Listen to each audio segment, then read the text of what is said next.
하나님께서 에덴 동산에서 아담과 하와를 내보내신다라고 할 때 이 내보내신다라는 단어가 샬라흐라는 단어예요. 히브리어.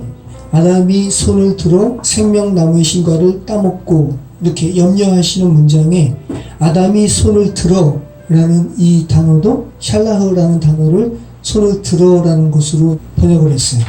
그러니까 아담이 손을 보내서 어디에 보내서 생명나무의 신과로 손을 보내서 따먹을까 염려하시는 문장에 샬라흐가 나왔는데 다시 그 샬라흐라는 단어를 하나님께서 아담을 에덴 동산에서 내보내신다라는 이 문장에 샬라흐가 나오고 있다는 거예요.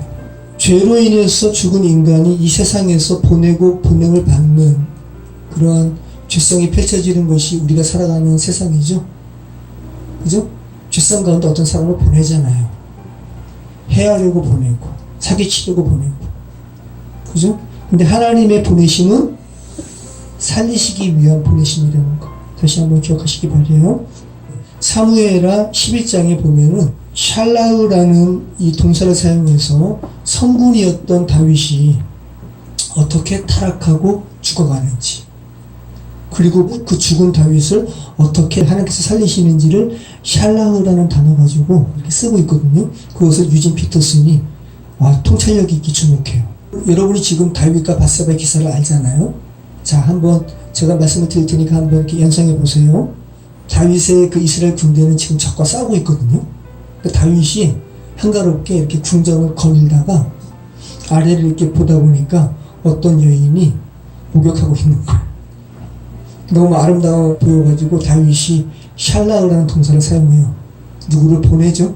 저 여인이 누구인지를 알아보게 합니다. 그래서 사람을 보내는 거. 그랬더니 이 사람은 당신의 충복인 우리아의 아내입니다. 그러면 어떻게 해야 돼요? 멈춰야죠. 나쁜 마음을. 그런데 다윗이 또 사람을 보내서 밧세바를 데려와요. 그리고 동침하고 밧세바가 임신합니다. 이제는 밧세바가 또 보낸다라는 샬라흐 동사를 씁니다. 밧세바가 사람을 다윗에게 보내가지고 자신이 임신했음을 알립니다. 샬라흐가 지금 어떻게 쓰이는지 보세요. 그랬더니 또 다윗이 또 샬라흐라는 동사를 써요. 전장터에서 지금 싸우고 있는 우리아를 데려오게 전장터에 사람을 또 보냅니다. 우리아가 옵니다. 그래서 이제 다윗이 자신이 밧세바와 동침한 사실을 은폐하기 위해서 그죠? 그때야 뭐 DNA 검사할 수가 없으니까 그래서 우리야 너 지금 이렇게 고생하는데 잠깐 집에서 좀 쉬어라 하면서 밧세바가 있는 가정에 돌려보내는 거죠. 그랬더니 우리야가 뭐라 그래요? 난 그럴 수 없다. 내 부하들 지금 전쟁터에서 지금 죽은 가운데 싸우고 있는데 난 그럴 수 없다고 하면서 집에 안 가죠. 그리고 이제 우리야는 전장터로 돌아가고 다윗이 전쟁이 가장 활발한 그때에 우리야 전쟁터에 있을 때 나머지 사람을 다 후퇴하게 하라. 그래서 우리야가 거기서 전사하는 거예요. 그 다음에 요압이 우리야가 죽었음을 알리는 전령을 다윗에게 보내는 거예요. 여기에 다 인간의 죄성이 있는 거예요. 요압이 전령을 다윗에게 보내면서 다윗 왕이시여 당신이 지시한 대로 우리아가 이렇게 해서 죽었습니다 라는 이 전갈에는 뭐가 담겨 있는 거예요? 요압의 죄성도 있는 거예요. 다윗 왕이시여 나는 다윗 왕 당신의 죄를 나는 알고 있습니다. 그죠? 이렇게 다 죄 가운데 보내고 보냄을 받는 그런 세상이 우리의 세상인데 사무엘하 11장은 노골적으로 다윗과 우리아, 다윗과 밧세바의 사건에서 표현하고 있는 거죠. 그죠 여러분? 다윗과 밧세바, 우리야, 요압의 이야기는 우리가 살고 있는 우리 시대 이야기죠. 죄된 세상의 이야기예요. 자, 죄된 세상에서 벌어지는 모든 일들은 죄로 인해서 죽은 인간들이 그 자신의 의지로 무엇인가를 보내는 그런 상황으로 점철된 세상이 우리가 살아가는 세상이에요. 누구는 사람을 죽이라고 청부살인자를 보내기도 하고 많잖아요. 일자리 구하는데 보면 그냥 쉬운 일인데요. 많은 돈을 벌 수 있어요 라고 전화하면 알고 봤더니 보이스피싱 당한 사람들한테 가라고 보냄받는 일을 경험하기도 하고 우리가 살아가는 세상이에요. 마치 암세포가 자라나듯이 그렇게 죽음의 일들이 계속해서 일어나고 그것으로 인해서 또 증식하고 또 다른 곳에서 또 부풀어 오르고 이런 일들이 벌어지는 것이 우리가 살아가는 세상입니다. 다윗도 이런 세상 가운데 암세포가 이렇게 전염되어 가지고 다윗이 이렇게 죽어버렸어요. 이런 다윗을 주님께서 살리시기 위해서 하나님도 또 보내세요. 하나님은 누구를 보내세요? 다윗을 살리시기 위해서 나단 선지자 보내시는 거예요. 그래서 11장에는 이 다윗의 죽음의 기사가 이렇게 샬라우 동사가 많이 나오고 12장에는 이제 하나님께서 다윗을 살리시기 위해서 나단 선지자를 보내실 때도 샬라우 동사가 쓰여요.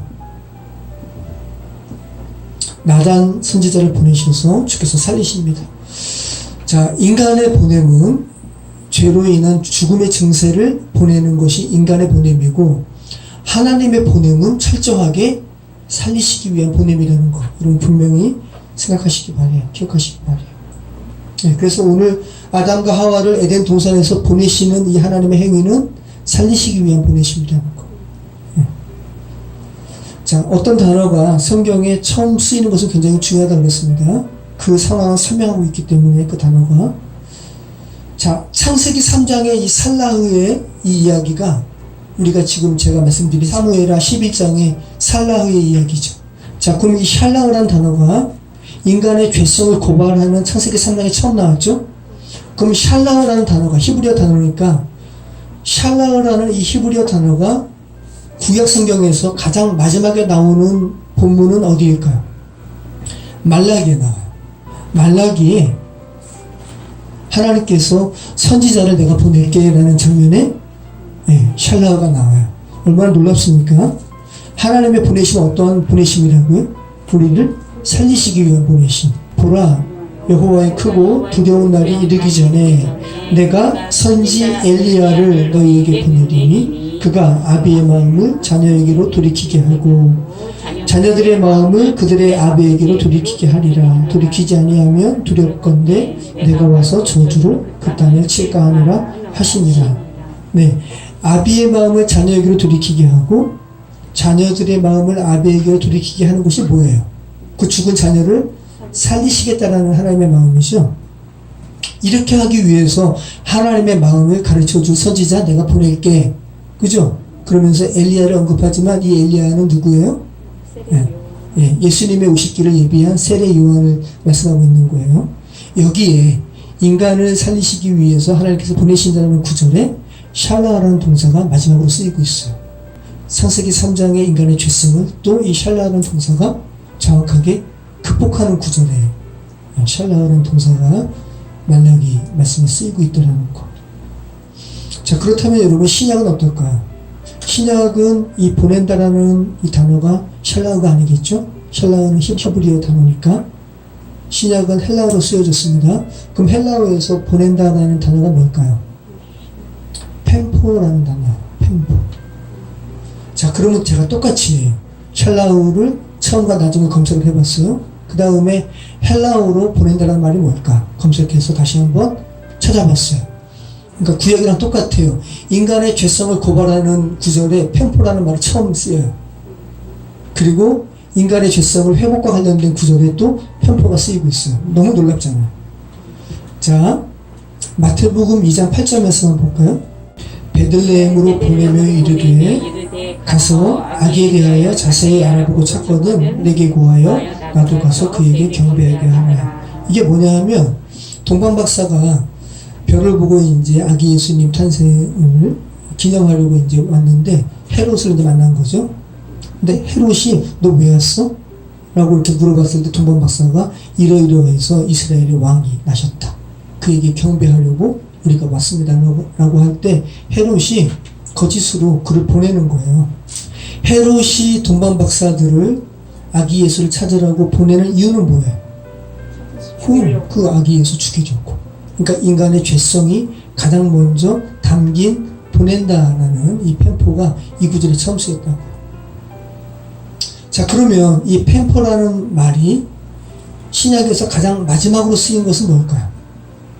마지막으로 쓰였는데 이 구절에 구약의 샬라흐처럼 인간을 살리시기 위한 하나님의 살리심의 의미가 담겨있는 구절이에요. 계시록 22장 16절. 나 예수는 교회들을 위하여 내 사자를 보내어 이것들을 너희에게 증거하게 하였노라. 나는 다윗의 뿌리요 자손이니 곧 광명한 새벽별이라 하시더라. 네. 나 예수는 교회들을 위하여 내 사자를 보내어 이것들을 너희에게 증거하게 하였다. 네. 하나님의 예수님의 보내심에 펜포가 마지막으로 쓰이고 있어요. 그죠? 얼마나 놀랐습니까? 신구약을 통틀어서 보낸다라는 뜻의 용례가 쓰인 첫 번째는 죄를 품은 인간을 고발할 때 보낸다라는 말이 샬라흐, 펜포 이렇게 쓰이고 있고, 마지막은 둘 다 마지막은 그 인간을 살리시기 위한 하나님 예수님의 행하심에 이 샬라흐, 펜포가 쓰이고 있다는 거. 우연이 아니겠죠. 네. 그러니까 성경이 정말 성령의 감동으로 쓰여진 책이라는 것을 다시 한번 우리는 공감하게 됩니다. 절감하게 됩니다. 자, 여러분, 우리가 살아가는 죄된 세상, 보냄의 역사로 가득한 세상입니다. 그런데 하나님께서 이 죄된 세상에서 당신의 백성을 살리시기 위한 역사도 보냄의 역사라는 것, 다시 한번 기억하시기 바라요.